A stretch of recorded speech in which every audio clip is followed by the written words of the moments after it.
Hello students, मैं तौफीक खान आपका अपनी क्लास में बच्चों बहुत बहुत स्वागत करता हूं। बच्चों, आज की इस क्लास में हम लोग पढ़ेंगे फैराडे का विद्युत अपघटनी नियम।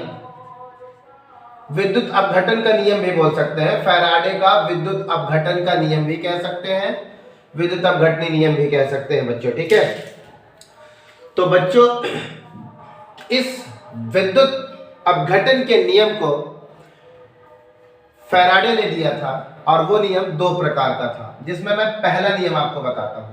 पहला नियम, सबसे पहले मैं इस नियम की बच्चों डेफिनेशन लिखता हूं और डेफिनेशन लिखने के बाद उसे आपको समझाता हूं। क्या कहता है बच्चों ये नियम? किसी विद्युत अपघट्य, किसी विद्युत अपघट्य के, किसी विद्युत अपघट्य के विलयन में, किसी विद्युत अपघट्य के विलयन में प्रवाहित धारा, प्रवाहित धारा आई, ठीक है, प्रवाहित धारा, किसी विद्युत अपघट्य के विलयन में प्रवाहित होने वाली धारा से, प्रवाहित होने वाली धारा से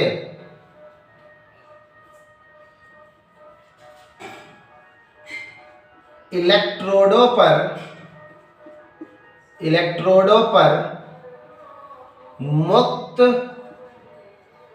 या एकत्र हुई पदार्थ की मात्रा, पदार्थ की मात्रा विलयन पर प्रवाहित आवेश के समानुपाती होता है। बच्चों, फैराडे का पहला नियम क्या कहता है? किसी विद्युत अपघट्य के विलयन में प्रवाहित होने वाली विद्युत धारा या प्रवाहित होने वाली धारा से इलेक्ट्रोड पर कोई पदार्थ मुक्त होगा, पदार्थ मुक्त होगा यानी गैसें मुक्त होंगी, या तो कोई पदार्थ एकत्र होगा, इलेक्ट्रोड पर पदार्थ इकट्ठा हो जाएंगे। तो बच्चों उसी पदार्थ की मात्रा को, जो निकल रहे हैं, मुक्त हो रहे हैं, जो ग्रहण हो रहे हैं, एकत्रित हो रहे हैं, उनकी, उन्हीं पदार्थ की मात्रा को, यानी पदार्थ के भार, यानी पदार्थ के द्रव्यमान, ठीक है, तो पदार्थ की मात्रा यानी पदार्थ के भार, तो जो पदार्थ की मात्रा है बच्चों वो विलयन पर प्रवाहित होने वाले आवेश के समानुपाती होता है। तो मैं से एक फिगर से आपको समझाता हूं बच्चों। ये है हमारे पास कोई एक पात्र, इस पात्र में कोई विद्युत अपघट्य का विलयन भरा है और ये मैंने लगाया एक इलेक्ट्रोड, ये धनावेशित इलेक्ट्रोड है, एनोड जिसे कहेंगे आप, और ये ऋणावेशित क्षण है जिसे आप कैथोड कहेंगे। इसे बैटरी के ऋण सिरे से और इसे धन सिरे से आप जोड़ देंगे। ये कैसा व्यवहार कर रहा है? कैथोड की तरह व्यवहार कर रहा है, और ये बच्चों एनोड की तरह व्यवहार कर रहा है। तो आप क्या देख रहे हैं बच्चों, हम क्या करें भैया, किसी विद्युत अपघट्य के विलयन में ये जो भरा हुआ है, मान लीजिए विद्युत अपघट्य विलयन NaCl है, तो किसी विद्युत अपघट्य के विलयन में प्रवाहित होने वाली धारा, बैटरी की सहायता से हम धारा प्रवाहित करेंगे। धारा की दिशा कैसी होगी? धन से ऋण की ओर, ठीक है। तो प्रवाहित होने वाली जो धारा है, प्रवाहित होने वाली धारा से क्या होगा? इलेक्ट्रोड पर, इस इलेक्ट्रोड या इस इलेक्ट्रोड पर क्या होगा? कोई पदार्थ या तो मुक्त हो जाएगा या कोई पदार्थ एकत्र हो जाएगा। कैसे होगा? देखिए, जैसे बच्चों ये NaCl है, NaCl किस में बदल गया, Na positive plus Cl minus आए, तो ये बच्चों Na पॉजिटिव कहाँ चला जाएगा, कैथोड पर। तो कैथोड पर जाएगा तो क्या करेगा, इलेक्ट्रॉन ग्रहण करेगा और जाकर इस कैथोड की पट्टी पर चिपक जाएगा। इकट्ठा हो रहा है, एकत्र हुए पदार्थ की मात्रा।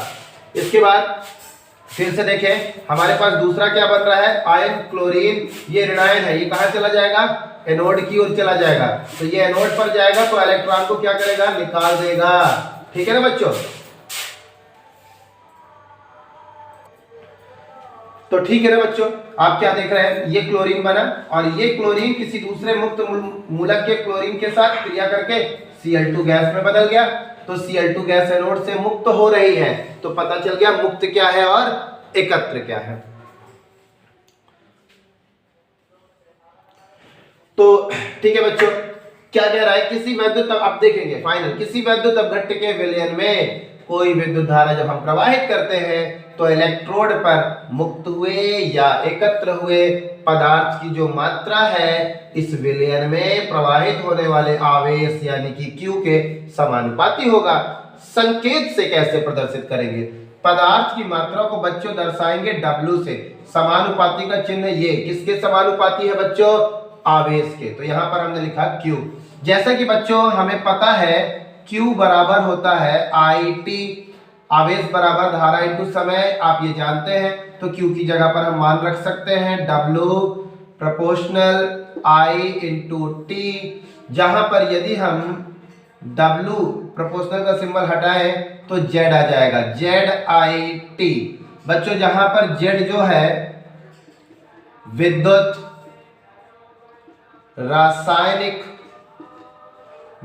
रासायनिक तुल्यांक है। ठीक है बच्चों। आगे अब दिमाग में क्वेश्चन आ रहा होगा कि सर विद्युत रासायनिक तुल्यांक क्या है, परेशान ना हो, अभी आपको क्लियर करता हूं। जैसे लिखता हूं मैं आगे, विद्युत अपघट्ट, विद्युत अपघट्ट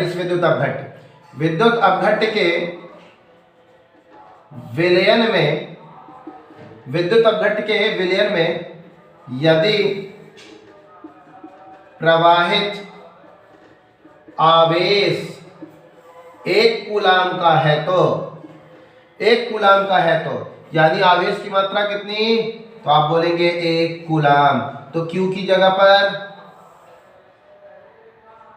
पर हम क्या लिख सकते हैं, 1 कूलाम, ये 1 है, 1 कूलाम रख सकते हैं। तो Q कहाँ है, Q दिख कहाँ रहा है, तो बच्चों देखिए W बराबर Z तो लिख गया, IT किसके बराबर है, तो IT Q के बराबर है। तो बच्चों यहाँ पर हम लोग Q रख सकते हैं और Q की वैल्यू कितनी है 1, तो हम Q की जगह पर लिखेंगे 1 और 1 का मल्टीप्लाई Z में आएगा तो Z ही होगा। ये देखिए W बराबर Z आ गया। अब क्या है इसकी परिभाषा वो देखिए, Z है क्या वो देखिए। मैं बताया था ना वैद्युत रासायनिक तुल्यांक, बताऊंगा आपको क्या है वैद्युत रासायनिक तुल्यांक। किसी वैद्युत अपघट्ट के विलयन में प्रवाहित होने वाला आवेश यदि 1 कूलाम का हो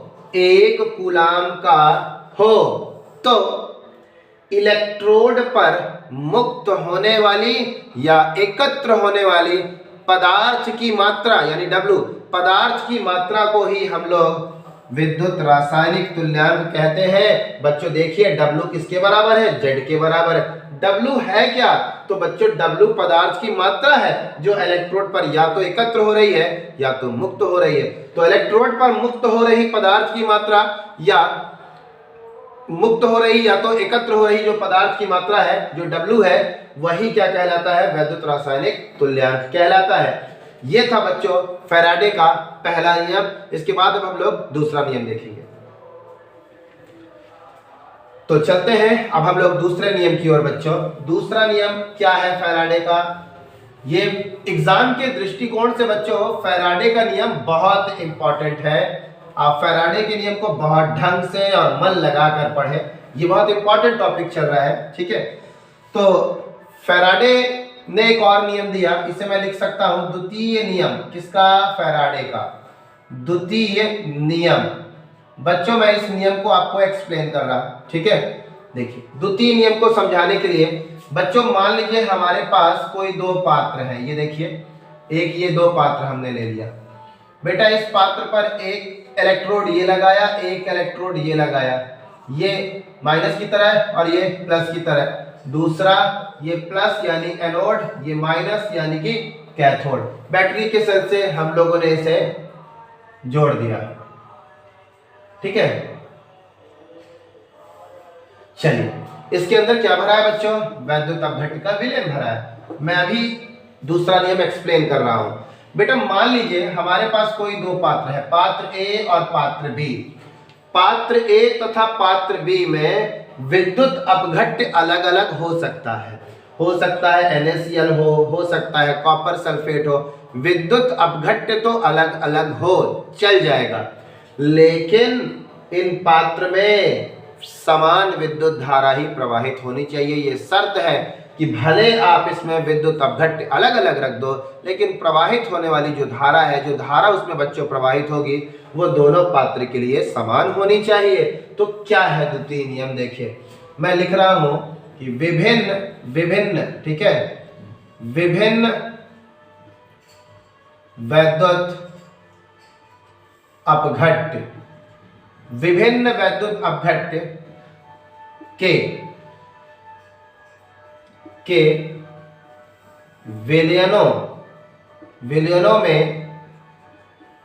समान धारा प्रवाहित होने से, ठीक है, समान धारा प्रवाहित होने से, ठीक है। तो जो I होगा ना, I, ये I का जो मान होगा ये A के लिए भी बराबर वही होना चाहिए और B के लिए भी वही होना चाहिए, यानी I जो इसके लिए होगा वही B के लिए भी होगा, ठीक है ना।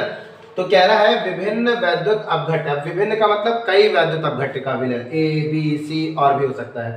तो विभिन्न वैद्युत अपघट्ट विलयन के विलयन में समान धारा प्रवाहित होने से इलेक्ट्रोड पर मुक्त या एकत्र हुई पदार्थ की मात्रा, इलेक्ट्रोड पर मुक्त या एकत्र हुई पदार्थ की मात्रा यानी W, पदार्थ की मात्रा उसके तुल्यांकी भार के समानुपाती होगा, ठीक है ना बच्चों। तो पदार्थ की मात्रा किसके? तुल्यांकी भार के समानुपाती, ये है नियम। क्या कह रहा है कि इलेक्ट्रोड पर, जो भी इलेक्ट्रोड आपने लगाए हैं, ठीक है, इस पात्र में, तो इलेक्ट्रोड पर जो भी पदार्थ मुक्त होगा या जो भी पदार्थ एकत्र होगा, ठीक है, उनकी जो मात्रा है उन पदार्थ के तुल्यांकी भार के समानुपाती होगा, ठीक है। तो बच्चों मैं आपको बताऊं कि जिसका तुल्यांकी भार जितना ज्यादा होगा, जिसका भार अधिक होगा, तो वो उतना ही प्रोडक्ट बनाएगा, वो उतनी ही मात्रा में बढ़ेगा, उतनी ही मात्रा में उसकी संख्या बढ़ेगी। भैया जिसकी मात्रा ज्यादा है उसका आयनन भी तो अधिक होगा, ठीक है। तो देखें विभिन्न वैद्युत अपघट्ट के विलयनों में समान धारा प्रवाहित होने से, अब धारा बिल्कुल समान होनी चाहिए, तो इलेक्ट्रोड पर जो पदार्थ एकत्र हो रहे हैं, जो मुक्त हो रहे हैं, उन्हीं की जो मात्रा है यानी जो W, संकेत के रूप में लिखूं तो जो W है उसके तुल्यांकी भार यानी कि E का मतलब इक्विवेलेंट, W का मतलब वेट, तुल्यांकी भार के समानुपाती होगा, ठीक है। तो अब देखिए W क्या एक के लिए हो सकता है? नहीं भैया, क्योंकि हमारे पास विभिन्न है यानी कई वैद्युत अपघट्ट के विलयन है, और अगर कई वैद्युत अपघट्ट के विलयन होंगे तो उनकी पदार्थ की मात्रा भी तो अलग अलग होगी। तो इसीलिए बच्चों ये W1 तो उसका E1 तुल्यांकी भार। इसी प्रकार दूसरा अगर कोई वैद्युत अपघट्ट का विलयन हुआ तो उसके लिए W2 प्रोपोर्शनली उसके तुल्यांकी भार E2। सॉल्व करते हैं तो बच्चों W1 प्रोपोर्शनल हटाएंगे K E1 और इसको W2 बराबर K E2, इसको समीकरण 2 ले लिए, इसको 1 ले लिए। लिखता हूं मैं समीकरण 1 में 2 से भाग देने पर, तो ये है 1 से 2 में भाग देंगे तो हो जाएगा W1 अपान W2, के से के कैंसिल हो जाएगा, E1 अपान E2। बच्चों एक फार्मूला आपके पास ये आ गया, इसको मैं ले लेता हूं समीकरण नंबर 3। ठीक है, आगे देखें, आगे क्या है बच्चों हमारे पास, हमको फैराडे के पहले नियम से क्या पता है, फैराडे के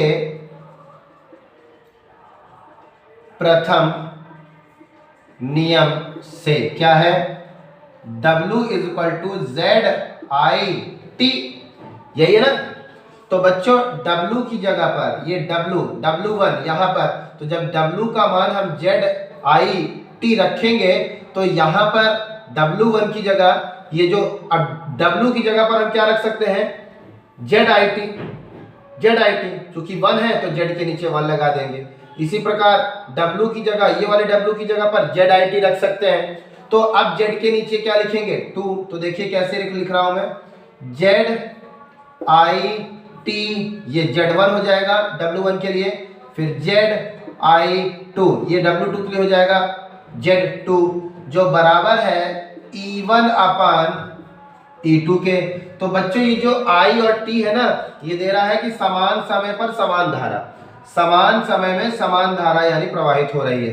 तो बच्चों ये T से ये T कैंसिल, ये I से ये I कैंसिल, बच्चा क्या हमारे पास, Z1 अपान Z2 बराबर E1 अपान E2। इसे समीकरण नंबर 4 कहती है।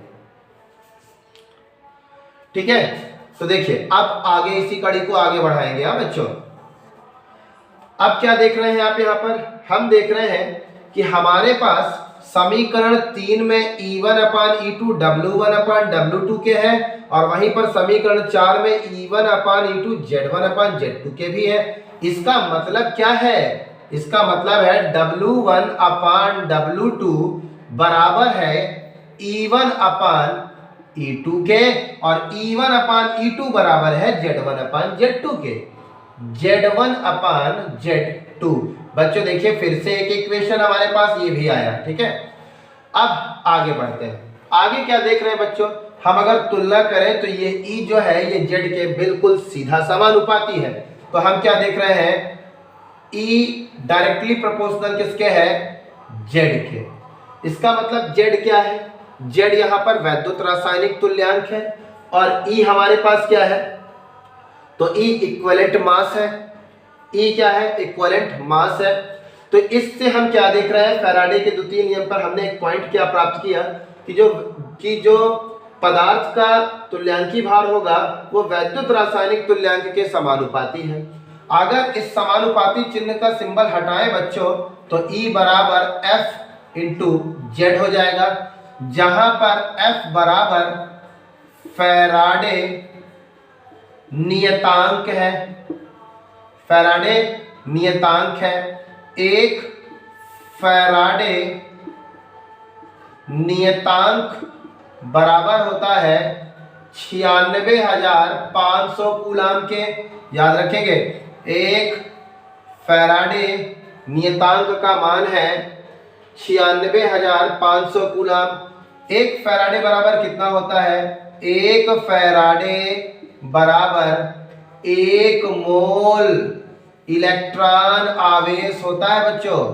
1 मोल इलेक्ट्रॉन आवेश, 1 मोल पर कितना होता है बच्चों, 6.022 इंटू 10 की पावर 23। इलेक्ट्रॉन का आवेश कितना होता है, 1.6 इंटू 10 की पावर -19 कूलाम।